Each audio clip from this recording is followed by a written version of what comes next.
ജോസഫച്ചൻ പറഞ്ഞു ചെയ്താൽ ഇത് വിജയിക്കത്തില്ല. പ്രസംഗിക്കുന്നവൻ ദൈവത്തിൻ്റെ അരുളപ്പ കർത്താവാണ് എന്നോട് നേരിട്ട് പറഞ്ഞിരിക്കുന്നത് എന്നുള്ള ബോധ്യം ഉണ്ടാകണം. ഒരു അപ്പോസ്തലന്മാരുടെയും കർത്താവ് നേരിട്ട് പറഞ്ഞിട്ടില്ല. പക്ഷേ അങ്ങനെ കർത്താവിൻ്റെ ജോലി ചെയ്യുന്നവൻ അങ്ങനെ ധരിച്ചാണ് ചെയ്യേണ്ടതെന്നാണ് കർത്താവിൻ്റെ വചനം പറയുന്നത്. എന്താണ്? ദൈവം എന്നോട് നേരിട്ട് പറഞ്ഞിരിക്കണം, അതുകൊണ്ട് ഞാൻ ദൈവത്തിന് വേണ്ടി ചെയ്യുന്നു. കൈ ഇടിച്ച് കർത്താവിനെ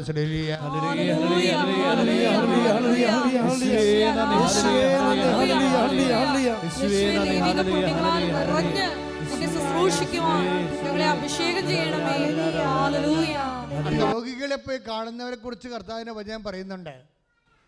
ശുശ്രൂഷിക്കാൻ പോകുന്നവരെ കുറിച്ച് കർത്താവിൻ്റെ വചനം പറയുന്നുണ്ട്. ശുശ്രൂഷിക്കുന്നതിന് എങ്ങനെയാണ് ശുശ്രൂഷിക്കേണ്ടതെന്ന്. Take the bed of God. 1 പത്രോസ് 4:11 ശുശ്രൂഷിക്കുന്നവൻ ദൈവത്തിൽ നിന്ന് ലഭിച്ച ശക്തി കൊണ്ട് എന്ന പോലെ ശുശ്രൂഷിക്കട്ടെ. ഇപ്പൊ ആശുപത്രിയിലൊക്കെ കൊണ്ടുപോയി ഭക്ഷണം കൊടുക്കണില്ലേ? എല്ലാവരും കൊടുക്കുന്നുണ്ടല്ലോ. ഇപ്പൊ സാക്ഷ്യം ഈ സാക്ഷ്യം പറയുന്ന എല്ലാവരും അത് പറയുന്നുണ്ട്. അവർ വെളുപ്പിനെ എഴുന്നേറ്റ് ഭക്ഷണം ഉണ്ടാക്കി ആശുപത്രിയിൽ കൊണ്ടുപോയി കിടപ്പ് രോഗികൾക്കും നിൽപ്പ് രോഗികൾക്കും എല്ലാം കൊടുക്കുന്നുണ്ട്. പക്ഷെ അങ്ങനെ ചെയ്യുന്നവൻ, ശുശ്രൂഷിക്കുന്നവൻ എന്ത് ചെയ്യണം? ഇപ്പോൾ തറവാട്ടിൽ പോയി പ്രായമുള്ളവരെ ചൊറിയൊക്കെ പിടിച്ച് കിടക്കുന്നവരെ കുളിപ്പിക്കുന്നവരുണ്ട്. അങ്ങനെ ശുശ്രൂഷിക്കുന്നവർ എന്ത് ചെയ്യണം? എങ്ങനെയാണത് ചെയ്യേണ്ടത്? ഉടമ്പടി എടുത്തിട്ടുണ്ട്, അതിൻ്റെ പേരിൽ ഞാൻ കാട്ടിക്കൂട്ടി ഒപ്പിച്ചുണ്ടാക്കണം എന്നല്ല പറയേണ്ടത്. ശുശ്രൂഷിക്കുന്നത് എന്ത് ചെയ്യണം? Read again. ദൈവത്തിൽ നിന്ന് ലഭിച്ച ശക്തി കൊണ്ട് എന്ന പോലെ ശുശ്രൂഷിക്കട്ടെ. എന്ന് പറഞ്ഞ ദൈവത്തിൽ നിന്ന് ലഭിച്ച ശക്തി കൊണ്ട് എന്ന പോലെ ശുശ്രൂഷിക്കട്ടെ. അപ്പൊ ദൈവത്തിൽ നിന്ന് ലഭിച്ച ശക്തി എന്ന് പറയുമ്പോഴേ അതൊക്കെ നമ്മൾ കുറച്ചു നേരം ഇരുന്ന് പ്രാർത്ഥിക്കണം. മനസ്സിലായില്ലേ? അല്ലാതെ കുറച്ച് ഒന്നാമത്തെ ഈ തറവാട്ടിൽ പ്രായമുള്ള ആൾക്കാരെ നമ്മൾ കുളിപ്പിക്കാൻ പോകത്തില്ലേ? എന്തുകൊണ്ടാണ് പറഞ്ഞത്? അവിടെ ആളില്ലാഞ്ഞിട്ടാണ്. ആളുണ്ട്.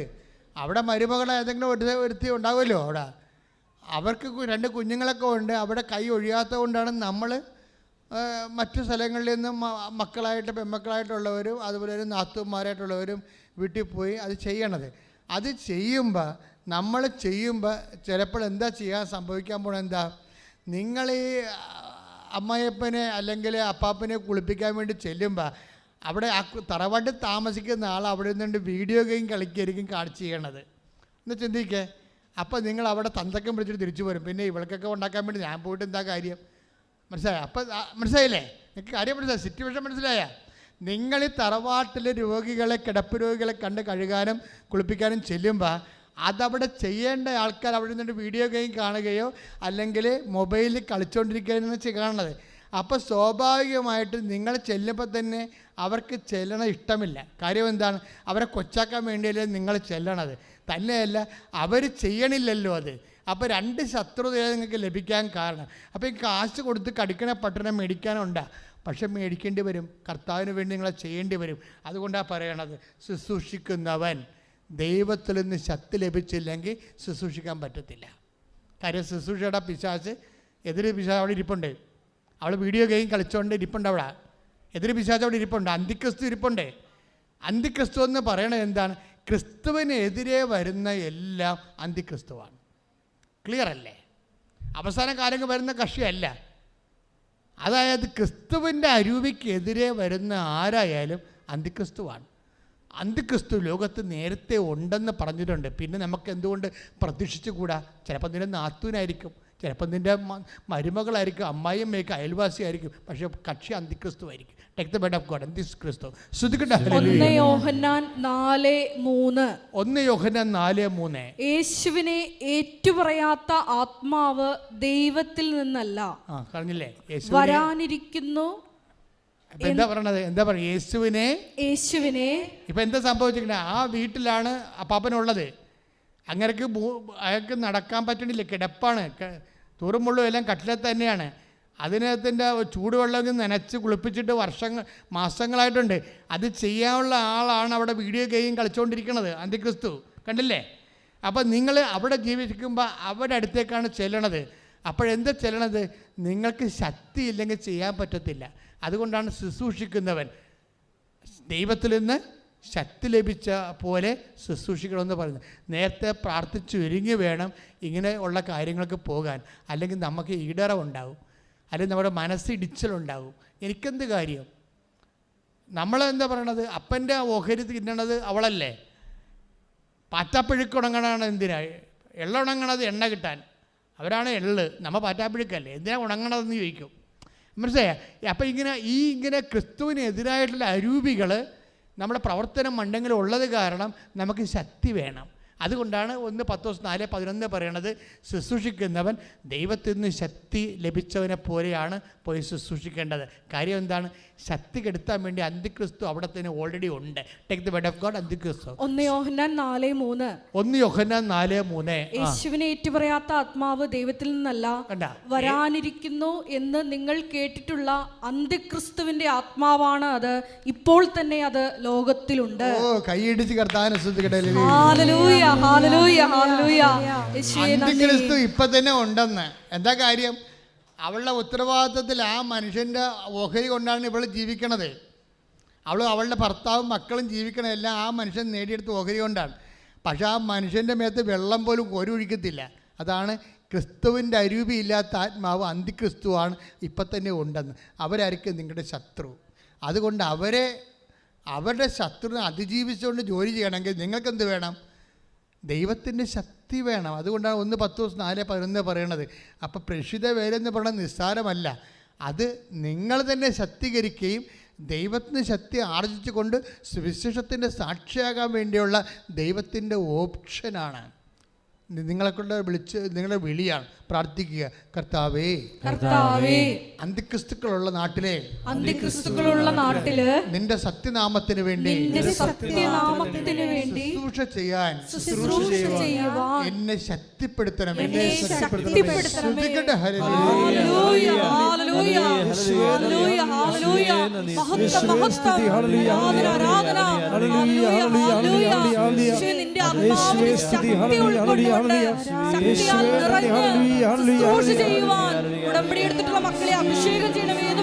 അന്തിക്രിസ്തുവിൻ്റെ അവതാരങ്ങളുള്ള സ്ഥലത്താണ് നമ്മൾ ക്രിസ്തുവിന് സാക്ഷ്യം വഹിക്കേണ്ടി വരുന്നത്.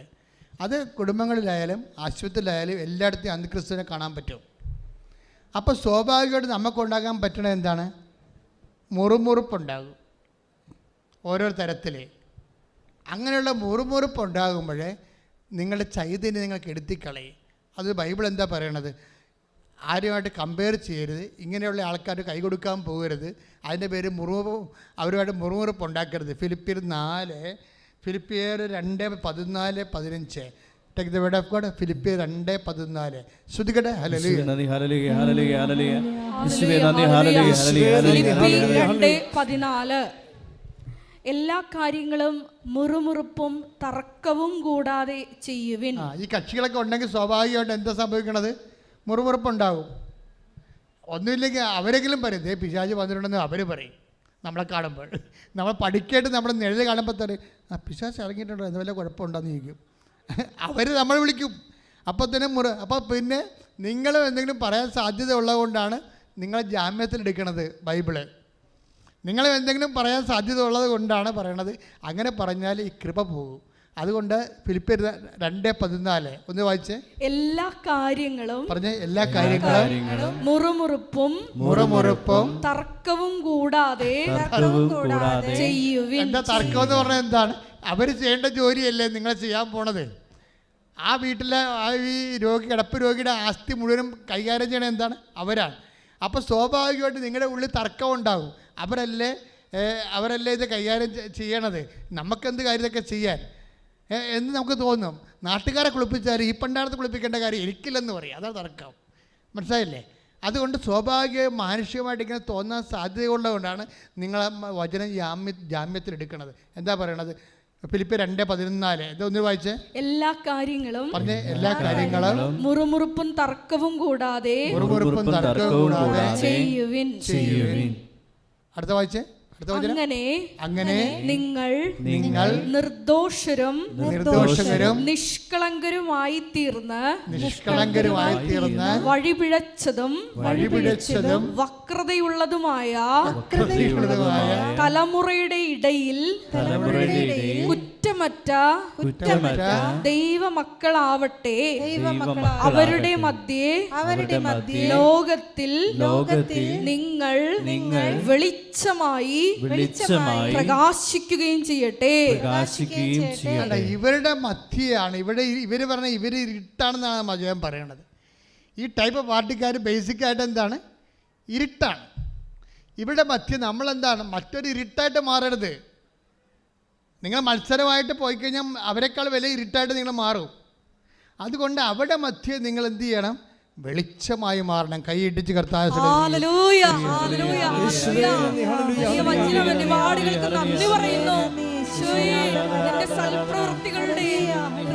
പ്രവൃത്തികളുടെ വെളിച്ചമായി ഞങ്ങളുടെ മറ്റുള്ളവരുടെ മുമ്പിൽ പ്രകാശിക്കുവാൻ അഭിഷേകം ചെയ്യണമേ. കഴിഞ്ഞ ദിവസങ്ങളിലൊക്കെ ഞാനൊരു ടോക്ക് കേട്ടായിരുന്നു. വൈദികരെക്കുറിച്ച് പറഞ്ഞ ഒരു ടോക്കാണ് കേട്ടത്. അപ്പം അത് വലിയ ആഘോഷമായിട്ട് കെട്ടിയെഴുന്നള്ളിച്ചാണ് ആ പറഞ്ഞ കക്ഷി പറഞ്ഞത്. അപ്പോൾ വൈദികൻ ബേസിക്കായിട്ട് ഒരു മനുഷ്യനായിരിക്കണമെന്ന്. എന്തൊരു മണ്ണാങ്കട്ട വർത്താനാണ് പറഞ്ഞിരിക്കണത്. പിണ്ണാക്കാണ്. എന്താ സംഭവിച്ചിട്ടുണ്ട്? ഒരു വൈദികൻ എന്നല്ല, ഒരു വിശ്വാസി ബേസിക്കായിട്ട് ക്രിസ്തു ആയിരിക്കണം. മനസ്സിലായില്ലേ? ഇങ്ങനെയാണ് ക്രിസ്തു ആകുന്നത്. സ്നേഹത്താൽ പ്രവർത്തന നിരതമായ വിശ്വാസം ഈ അന്തിക്രിസ്തുക്കളുടെ മുമ്പിൽ, ഇരുട്ടിൻ്റെ മുമ്പിൽ വെളിച്ചമായി പ്രഘോഷിക്കുമ്പോൾ you will be a Christ. ഉടമ്പടി നിങ്ങളെ ക്രിസ്തുവാക്കും. കൈയിടിച്ച് കർത്താവ്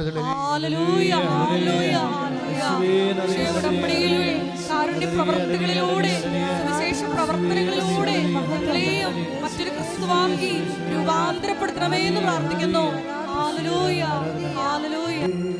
അപ്പോൾ ഉടമ്പടി ജീവിതത്തിലൂടെ നിങ്ങളെ ദൈവം ക്രിസ്തുവിലേക്ക് രൂപാന്തരപ്പെടുത്തിക്കൊണ്ടിരിക്കുകയാണ്.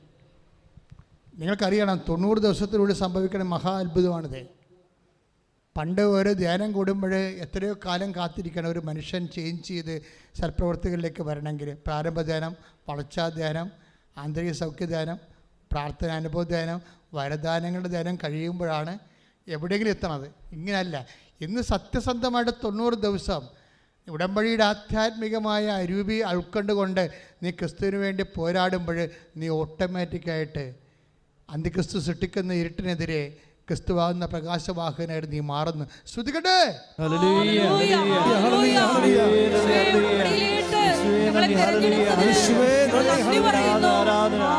നമുക്ക് സന്തോഷത്തോടെ രോഗസൗഖ്യ പ്രാർത്ഥനയിലേക്ക് പ്രവേശിക്കാം. ക്രിസ്തു നിറഞ്ഞു നിൽക്കുന്ന ഒരു അന്തരീക്ഷമാണ്. കർത്താവ് ഇത്രയും നേരം നമ്മളോട് സംസാരിച്ചതിന് നന്ദി പറയണം. നിങ്ങളുടെ ആന്തരികതയെ കഴുകി വിശുദ്ധീകരിച്ച് കർത്താവ് നിങ്ങളെ ശക്തിപ്പെടുത്തുകയാണ്. സ്തുതിയുടെ മക്കളെ, സ്തുതിയുടെ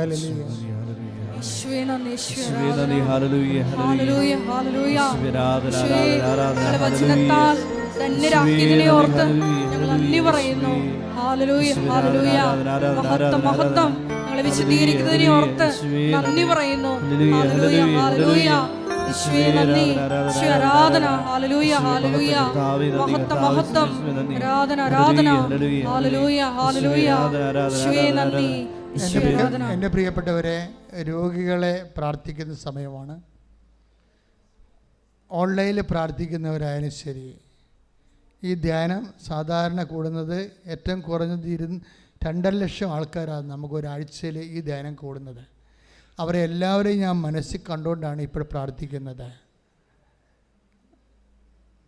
നിങ്ങളിൽ ഉദര രോഗികളെ ഉദരത്തിൽ കൈവച്ചുകൊണ്ട് ഇപ്പോഴേ വിശ്വാസ പ്രമാണം ചെല്ലേണ്ടതാണ്. കർത്താവ് നിങ്ങളുടെ കൈകളെ തന്നെ അവിടുത്തെ കൈകളൊക്കെ മാറ്റിക്കൊണ്ട് കർത്താവ് നിങ്ങളെ ശക്തിപ്പെടുത്തും. ഉദര രോഗികളെന്ന് ഞാൻ ഉദ്ദേശിക്കുന്ന കുറേ കാര്യങ്ങളുണ്ട്.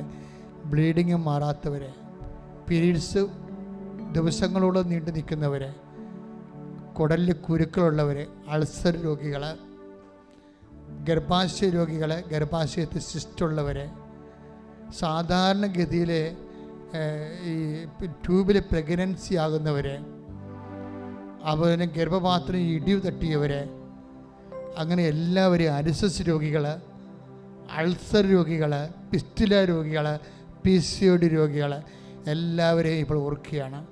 എല്ലാവർക്കും വേണ്ടി പ്രാർത്ഥിക്കുകയാണ്. കർത്താവ് മഴ പോലെ തന്നെ തിരുരക്തം തളിച്ചുകൊണ്ട് നിങ്ങളെ സുഖപ്പെടുത്തുന്ന വിശുദ്ധമായ നിമിഷങ്ങൾക്ക് സ്തുതിക്കട്ടെ. ഹല്ലേലൂയ. കർത്താവേ, നിന്റെ വിശുദ്ധ രക്തത്താൽ അങ്ങയുടെ മക്കളെ അഭിഷേകം ചെയ്യണമേ എന്ന് പ്രാർത്ഥിക്കുന്നു. കർത്താവേ, അവരുടെ കൈകളിൽ കർത്താവേ നിന്റെ വിശുദ്ധ തൈലം പുരട്ടണമേ. നിന്റെ തിരുമുറുമാർന്ന വലത്ത് കരത്താൽ മക്കളെ സ്പർശിക്കണമേ. എൻ്റെ കർത്താവിൻ്റെ ഉന്നതമായ നാമത്തിൽ സഭയുടെ അധികാരത്തിൽ കുരിശടയാളത്തിൽ ദിവശക്തിയാൽ നിന്റെ മാരക രോഗങ്ങൾ തീരാവേദികൾ 36 വർഷം ഞാൻ അർപ്പിച്ച കൃപാനയുടെ യോഗ്യതയാണ്. കൃപാസം അൾത്താറെ ജീവനോടെ പ്രത്യക്ഷപ്പെട്ട മാതാവിൻ്റെ മാധ്യസ്ഥത്തിലെ മാരക രോഗങ്ങൾ തീരാവേദികൾ ഈ നിമിഷം യേശു നാമത്തിൽ മാറിപ്പോകട്ടെ. ശ്രദ്ധിക്കട്ടെ.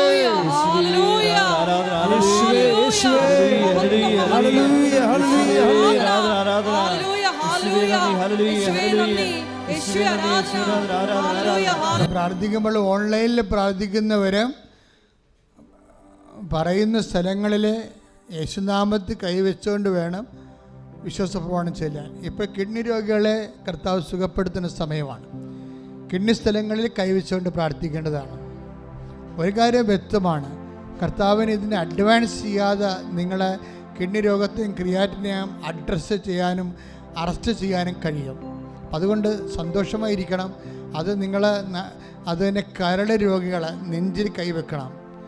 കരൾ രോഗികളെ നെഞ്ചിൽ കൈവച്ച് പ്രാർത്ഥിക്കണം. കിഡ്നി രോഗികൾ നടുവലിൽ കൈവച്ച് പ്രാർത്ഥിക്കണം. അച്ഛൻ പ്രാർത്ഥിക്കും. മക്കള്, നിങ്ങൾ വേറെ ഏതെങ്കിലും രോഗികൾ, നിങ്ങളുടെ രോഗികളല്ലെങ്കിലും വേറെ ആരെങ്കിലും നിങ്ങളുടെ ബന്ധുക്കളോ സ്വന്തപ്പെട്ടവരോ സഹോദരങ്ങളോ വീട്ടിലുള്ളവരോ രോഗികളാണെങ്കിൽ അവർക്ക് വേണ്ടി നിങ്ങൾ ഇപ്പോഴും മാതാവിൻ്റെ തിരുസ്ഥനി അവരെ സമർപ്പിച്ചുകൊണ്ട് അവർക്ക് വേണ്ടി നിങ്ങളുടെ രോഗസ്ഥലങ്ങളിൽ കൈവച്ചുകൊണ്ട് സ്തുതിക്കട്ടെ, സ്തുതിക്കട്ടെ, സ്തുതിക്കട്ടെ. കർത്താവേ, നിന്റെ വിശുദ്ധ രക്തത്താൽ നടുവ് രോഗികളെയും കിഡ്നി രോഗികളെയും കരരോഗികളെയും സ്പർശിക്കണമെന്ന് പ്രാർത്ഥിക്കുന്നു. എൻ്റെ കർത്താവിൻ്റെ ഉന്നതമായ നാമത്തിൽ സഭയുടെ അധികാരത്തിൽ കുരിശടയാളത്തിൽ ദൈവശക്തിയാൽ ഞാൻ മക്കളെ ഈശോ നാമത്തിൽ സൗഖ്യപ്പെടുത്തുന്നു. I command you in the name of Jesus Christ to be healed. Hallelujah, hallelujah, hallelujah. എല്ലാ കിഡ്നി രോഗികളെയും കരൾ രോഗികളെയും സമർപ്പിച്ച് പ്രാർത്ഥിക്കുന്നു. അമ്മയുടെ പ്രത്യക്ഷീകരണത്തിന് സാക്ഷികളായി ആ മക്കളെ ഉയർത്തണമേ എന്ന് പ്രാർത്ഥിക്കുന്നു. ഹല്ലേലൂയ, ഹല്ലേലൂയ, മഹത്വം, ആരാധന, ഹല്ലേലൂയ, ഹല്ലേലൂയ. യേശുവേ നന്ദി. യേശുവേ. എൻ്റെ മക്കളെ, ശിരസിൻ്റെ വേദന, തലയിൽ വെള്ളക്കെട്ട്, അതുപോലെ തന്നെ സ്ട്രോക്കുള്ളവർ, നിങ്ങൾക്ക് സ്ട്രോക്ക് ഇല്ലെങ്കിലും സ്ട്രോക്കുള്ളവർ വീട്ടിലുണ്ട്. ഇവിടെ മൊബൈലും കൊണ്ടുവരെ ആൾക്കാർ വന്ന് പ്രാർത്ഥിക്കുന്നതാണ്. അപ്പം അങ്ങനെ ഉണ്ടെങ്കിൽ അവരെ ഓർത്തിട്ട് നിങ്ങളുടെ ശിരസിൽ കൈവച്ച് പ്രാർത്ഥിക്കണം. ENT ആയിട്ടുള്ള രോഗങ്ങളുള്ളവരാണ് തലയിൽ കൈവച്ച് പ്രാർത്ഥിക്കേണ്ടത്. അവ തൊണ്ടയ്ക്ക് മുഴയുള്ളവർ, തൈറോയിഡ്, ടോൺസൈറ്റ്, സ്പോണ്ടിലോസിസ് രോഗങ്ങളുള്ളവർ കഴുത്തിന് കൈവച്ച് പ്രാർത്ഥിക്കേണ്ടതാണ്. ശ്വാസകോശ രോഗികളെ, ഹൃദയത്തിന് വാൽവിന് ശേഷിക്കുറവുള്ളവരെ നെഞ്ചിൽ കൈവച്ച് പ്രാർത്ഥിക്കേണ്ടതാണ്. ഹൃദയത്തിൽ ബ്ലോക്കുള്ളവർ, തലയ്ക്ക് സ്ട്രോക്കുള്ളവർ എല്ലാം ഈ സമയത്ത് തൊട്ട് പ്രാർത്ഥിക്കട്ടെ. എൻ്റെ മക്കളുടെ വിശ്വാസപ്രമാണം ചൊല്ലിയോ സ്തുതിച്ചോ പ്രാർത്ഥിക്കട്ടെ. സ്തുതിക്കട്ടെ. ഹല്ലേലൂയ, ഹല്ലേലൂയ, ഹല്ലേലൂയ, ഹല്ലേലൂയ. കർത്താവ് യേശുമിശിഹായെ ഒന്നും അസാധ്യമില്ലാത്തവനെ, കർത്താവ് എല്ലാ മക്കളെയും സമർപ്പിച്ച് പ്രാർത്ഥിക്കുന്നു. കർത്താവെ, ശ്വാസകോശ പ്രാർത്ഥിക്കുന്നു. സ്ട്രോക്കുള്ളവരെ, ഹൃദയത്തിന് ബ്ലോക്കുള്ളവരെ സംബന്ധിച്ച് പ്രാർത്ഥിക്കുന്നു. ഷുഗർ രോഗികളെ, പ്രഷർ രോഗികളെ, കർത്താവിൻ്റെ വിശുദ്ധമായ രക്തം മക്കൾക്ക് തളിക്കപ്പെടട്ടെ എന്ന് പ്രാർത്ഥിക്കുന്നു. ആന്തരിക അവയവങ്ങൾക്ക് കേടുപാടുകളുള്ളവരെ യേശുക്രിസ്തു ഉന്നതമായ നാമത്തിൽ സഭയുടെ അധികാരത്തെ കുറിച്ചടയാളത്തിൽ ദൈവസത്യ സൗഖ്യമാകട്ടെ. ശ്രുതികട്ടെ.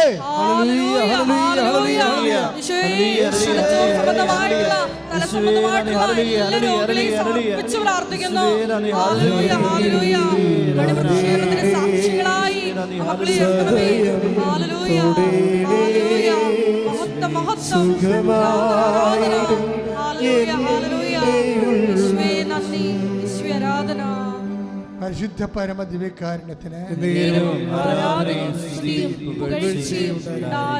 മക്കളെ, പാൻക്രിയാസ് രോഗികള്, ഷുഗർ രോഗികള്, അതുപോലെ തന്നെ ആന്തരിക അവയവങ്ങൾക്ക് കേടുപാടുകളുള്ളവർ, ഓപ്പറേഷൻ നിശ്ചയിച്ചിരിക്കുന്നവർ, അവന് വാതരോഗികൾ, എപ്പിലിപ്സി രോഗികൾ, ഫിക്സ് വരുന്നവർ, ഓട്ടിസം രോഗികൾ, അവിടെ കുഞ്ഞുങ്ങൾക്ക് വേണ്ടി നിങ്ങൾ സർവാംഗം കൈകൾ വെച്ച് കൈകൾ പിണച്ച് ഹോൾ ബോഡി പരിശുദ്ധ അമ്മയുടെ മാധ്യസ്ഥത്തിൽ ഈശോയ്ക്ക് സമർപ്പിച്ചുകൊണ്ട് സൗഖ്യത്തിനായി സ്തുതിക്കട്ടെ.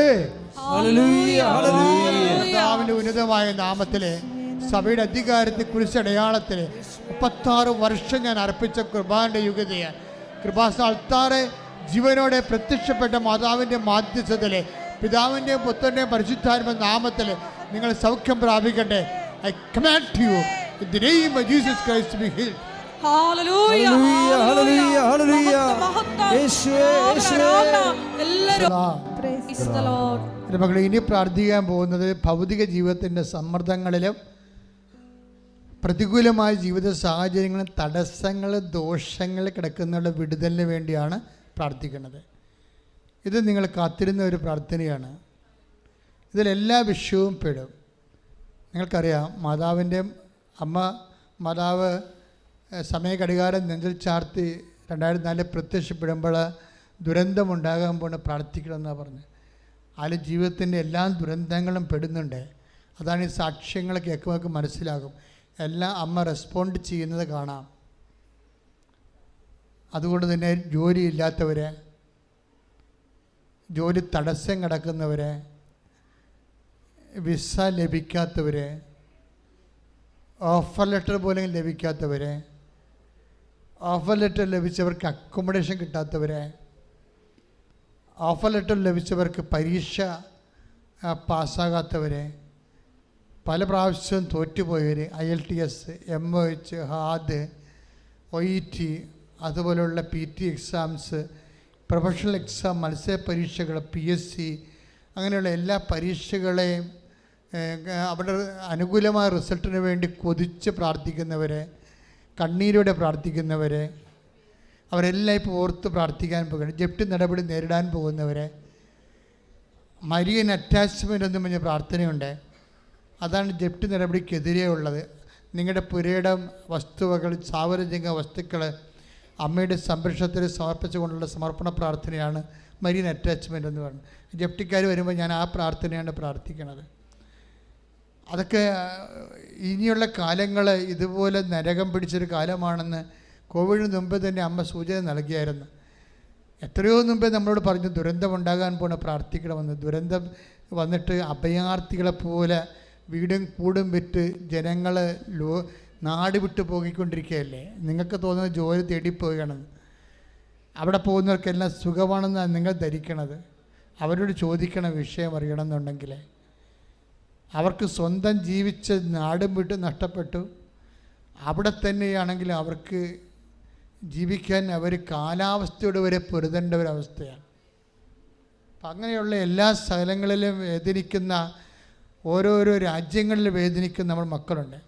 അവർക്ക് വാടക വീട്ടിൽ ഇപ്പോഴും താമസിക്കുന്നവർ, വീട് കിട്ടാത്തവർ, വീട് വാങ്ങിക്കാൻ നിവൃത്തിയില്ലാത്തവർ, അവരെല്ലാവരും ഇപ്പം നമ്മൾ ഓർക്കുകയാണ്. നാട്ടിൽ തന്നെ വീടില്ലാത്ത എത്രയോ പേരാണ് ഓരോ ദിവസം കൃപാസനത്തിൽ വരണത്. അപ്പോൾ ഞാൻ ചോദിക്കും സ്ഥലമുണ്ടോയെന്ന് ചോദിക്കും. അപ്പോൾ സ്ഥലമില്ലെന്നും അവർ പറയും. 10-18 വർഷമായിട്ട് വീട് സ്ഥലവുമില്ലാതെ ഈ രാജ്യത്ത് താമസിക്കണവർ. അപ്പം അങ്ങനെ എന്തെല്ലാം തരത്തിലാണ് അവർ ജീവിക്കണത്. അപ്പം അങ്ങനെയുള്ള സ്ഥലങ്ങളിൽ നിന്ന് ഒഴിഞ്ഞു മാറിപ്പോകാൻ വേണ്ടി ആഗ്രഹിക്കുന്നവരുണ്ട്. ഇപ്പോഴും താമസിക്കുന്ന സ്ഥലങ്ങളിൽ നിന്ന് ഒഴിഞ്ഞു മാറിപ്പോകാൻ.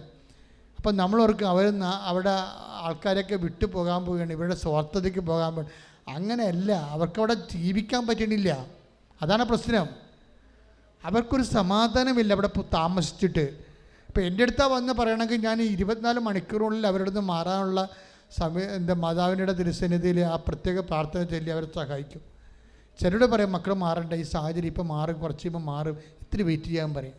മാറണമെന്ന് എൻ്റെ മനസ്സ് പറയണവരോട് ഞാൻ പറയും മാറാൻ ഉടനെ അമ്മ സഹായിക്കും, നിങ്ങൾ വിഷമിക്കേണ്ടെന്ന് പറയും. അതെന്താ സംഭവിച്ചു കഴിഞ്ഞാൽ ഇതൊക്കെ ഒരു ആവശ്യമാണ്, മനുഷ്യന്മാരുടെ ആവശ്യമാണ്. സ്ഥലവും സമയവും ഒക്കെ ദൈവത്തിൻ്റെതല്ലേ. അപ്പോൾ ദൈവം ചൂണ്ടിക്കാണിക്കുന്ന സ്ഥലങ്ങളിലേക്ക് നമ്മൾ ഷിഫ്റ്റ് ചെയ്യുമ്പോഴായിരിക്കും ചിലപ്പോൾ നമ്മൾ അവിടെ നിന്ന് രക്ഷപ്പെട്ട് വരേണ്ടത്. അപ്പം അങ്ങനെ എന്തെങ്കിലുമൊക്കെ ആഗ്രഹമുണ്ട്. അങ്ങനെയുണ്ട്. ഇപ്പം പിന്നെ ജീവിക്കുന്ന ഇടക്ക് അവിടെ താമസിക്കുന്ന ആൾക്കാരെ പിടിക്കാതെ മനുഷ്യത്വമില്ലാതെയും സ്നേഹമില്ലാതെയും മാറുന്നവരുണ്ട്. അവിടെ കൂടെ ദൈവം ഉണ്ടാകത്തില്ല. അപ്പോൾ നിങ്ങൾ അത്രയും റിസ്ക് എടുക്കേണ്ട കാര്യമില്ല. പക്ഷേ നിങ്ങൾക്ക് ജീവിക്കാൻ പറ്റാത്ത അവസ്ഥ ഉണ്ടെങ്കിൽ തീർച്ചയായിട്ടും നിങ്ങൾ മാറണം. നിങ്ങൾ ചിലപ്പോൾ മറ്റുള്ളവർ ജീവിപ്പിക്കാത്ത പാർട്ടി ആയിരിക്കും, അങ്ങനെയാണെങ്കിൽ പണിയായിരിക്കും. അപ്പം അതെല്ലാം നിങ്ങൾ ചിന്തിക്കണം, മനസ്സിൽ ചിന്തിക്കണം. ക്രിസ്തുവിനെ പ്രവർത്തിക്കാൻ പറ്റുന്ന ഫോർമാറ്റായിട്ട് നിങ്ങൾ റീഫോർമാറ്റ് ചെയ്യാൻ വേണ്ടി പ്രത്യേകം ശ്രദ്ധിക്കണം. അപ്പോൾ ഈ വിഷയങ്ങളെല്ലാം ജോലി, വീട്, വിവാഹം, മക്കളുടെ പഠനം, അങ്ങനെയുള്ള എല്ലാ വിഷയവും, സാമ്പത്തികമായ കടങ്ങൾ, വിവാഹം നടക്കാത്ത അവസ്ഥ, മക്കളില്ലാത്ത അവസ്ഥ, അവരെല്ലാവരും കണ്ണീരോടെ കൈവർത്തിക്കൊണ്ട് കർത്താവ് തിരുസന്നിധിയിൽ മാതാവിൻ്റെ മധ്യസ്ഥത ഈശോയോട് പ്രാർത്ഥിക്കട്ടെ, സ്തുതിക്കട്ടെ. എൻ്റെ കർത്താവേ, ഞാൻ അങ്ങയുടെ മക്കൾക്ക് വേണ്ടി കണ്ണീരോടെ പ്രാർത്ഥിക്കുന്ന, ഇവിടെ കൈ ഉയർത്തുന്നവരും ഓൺലൈൻ കൈ ഉയർത്തി പ്രാർത്ഥിക്കുന്ന ഒരു കുഞ്ഞിനെ പോലും ഈ കൈവിട്ട് കളയിൽ നിന്ന് പ്രാർത്ഥിക്കുന്നു. കർത്താവേ, നിന്റെ തിരുമുറുപാടുന്ന വലതുകരം, ആണിപ്പെടുന്ന അത്ഭുതകരം മക്കൾ പാർക്കുന്നിടങ്ങളിലും താമസിക്കുന്ന ഇടങ്ങളിലും ജോലി ചെയ്യുന്ന ഇടങ്ങളിലും എവിടെയാണ് മക്കൾക്ക് ഓരോ തരത്തിലുള്ള പ്രയാസവും പ്രാരാബ്ദവും അനുഭവിക്കുന്നത് അവിടെയെല്ലാം ദൈവത്തിൻ്റെ കൃപ നിറഞ്ഞു നിൽക്കാൻ ഇടയാക്കണം പ്രാർത്ഥിക്കുന്നു. കർത്താവിൻ്റെ ഉന്നതമായ നാമത്തെ അമ്മയുടെ മാധ്യസ്ഥത്തെ സകല പുണ്യാളന്മാരെ സാക്ഷി നിർത്തിക്കൊണ്ട് കൃപാസ്ഥാനത്താരെ ജീവനോടെ പ്രത്യക്ഷപ്പെട്ടുകൊണ്ട് ദുരന്തമുണ്ടാകാൻ കൊണ്ട് പ്രാർത്ഥിക്കണമെന്ന് പറഞ്ഞ മാതാവിൻ്റെ വാക്ക് ഉൾക്കൊണ്ടുകൊണ്ട് പ്രാർത്ഥിക്കുന്നു. എല്ലാ ദുരന്തങ്ങളും യേശു ക്രിസ്തുവിന്റെ നാമത്തിൽ പ്രാർത്ഥിക്കുന്ന മക്കളെന്ന് വിട്ടുമാറട്ടെ. ശ്രുതിക്കട്ടെ.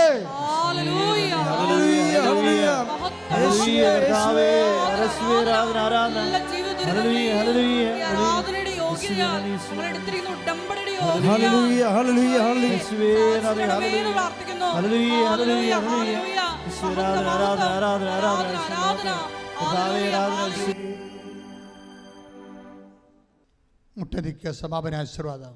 ഉടമ്പടിയിൽ വെച്ചിരിക്കുന്ന എല്ലാ വിഷയങ്ങളും പരിശുദ്ധ അമ്മയുടെ മധ്യസ്ഥതയിൽ ഈ അൾത്താരയിൽ ഒരിക്കൽ കൂടി സമർപ്പിച്ചുകൊണ്ട് നമ്മുടെ ജീവിതത്തെ നൊമ്പരപ്പെടുത്തുന്ന, ഇപ്പോൾ നമ്മളെ പ്രത്യേകമായിട്ട് അലട്ടുന്ന എല്ലാ വിഷയങ്ങളും ദിവ്യകാരുണ്യ സന്നിധിയിൽ ഇറക്കി വെച്ചുകൊണ്ട് ശിരസ് നമിച്ച് നമുക്ക് ദിവ്യകാരുണ്യനാഥൻ്റെ ആശീർവാദം സ്വീകരിക്കാം.